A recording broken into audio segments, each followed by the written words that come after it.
మనం చాలామందివి మన దగ్గరికి వస్తే సలహాలు ఇస్తాం. ఏం సలహాలు ఇస్తామని అంటే ప్రార్థనలో ఎదిగే సలహాలు ఎవరో, ప్రార్థనలో అలాగున బలపడే సలహాలు ఎవరో, ఇంకొంతమంది దేవునికి దూరమయ్యే సలహాలు ఇస్తారు. దేవుని సన్నిధిలో ఉన్నవాళ్ళు పాడైపోవటానికి సలహాలు ఇస్తారు.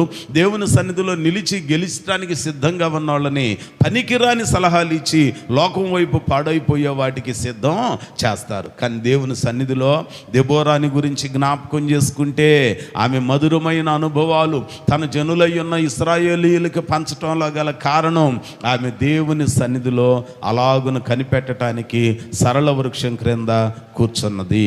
లోకానికి ఊరికి ఎడమైంది, దేవునికి చేరువవుతుంది. లోకుల సహవాసానికి తరిగిపోయింది, దేవుని సహవాసానికి చేరువవుతుంది. అందుకనే ఎప్పుడు కూడా మనం మనుషులతో కన్నా దేవునితో సహవాసం చేస్తే దేవుడు మనకు గొప్ప సమాధానాన్ని ఇస్తాడు. అందుకని యోబు గ్రంథంలో భక్తుడు అంటాడు, ఆయనతో సహవాసము చేసిన ఎడల ఆయన మనకేమి ఇస్తాడు అని అంటే సమాధానమును కలుగు చేస్తాడు. ఏం కలుగు చేస్తాడండి?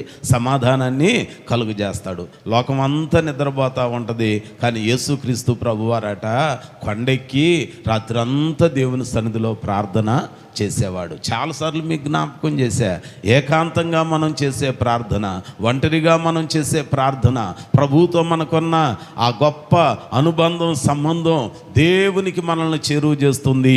ఆశీర్వాదాలు మనం స్వతంత్రించుకునేటట్లుగా సహాయం చేస్తుంది. అలాగనే మోషే భక్తుడట 40 రాత్రులు 40 పగళ్ళు ఆ ఊరికి దూరం అయ్యాడు. పాళెంలో ఉన్న ఇశ్రాయేలీయులకు ఎడమైపోయాడు. ఆయన ఎక్కడున్నాడు అని అంటే సీనాయి కొండపైన, హోరేబు కొండపైన దేవునితో మాట్లాడుతున్నాడు. దేవుడు మాట్లాడుతున్నాడు, ఆ మాటలన్నీ వింటున్నాడు.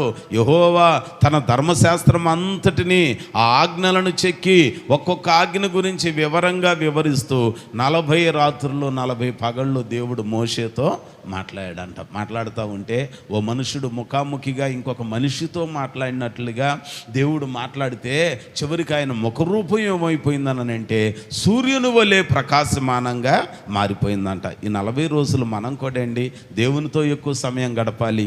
దేవునితో ప్రార్థనలో, విజ్ఞాపనలో, మొరపెట్టడంలో మనం సమయం ఎక్కువ గడిపితే అప్పుడు దేవుడు మనకు కూడా దీవెనని ఇస్తాడు. దేవుడు ఆశీర్వాదాన్ని ఇస్తాడు. దేవుడు కృపను కుమ్మరిస్తాడు.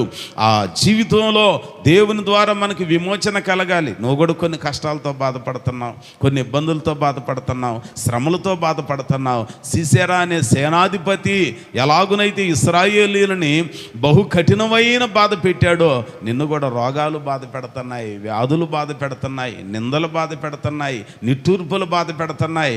అయినా పర్వాలా మనం తట్టుకొని కాస్త దేవుని సన్నిధిలో మొరపెట్టడానికి ఇష్టపడితే దేవుడే మనకు పరిష్కార మార్గాన్ని చూపిస్తాడు. దేవుని సన్నిధిలోనికి వచ్చాక మర్రపెట్టే మనకి ఉండాల్సిన లక్షణాలు ఏంటనంటే ఆ దెబోరా లాగా దేవుని సంఘం కొరకు, దేవుని ప్రజల కొరకు, దేవుని పిల్లల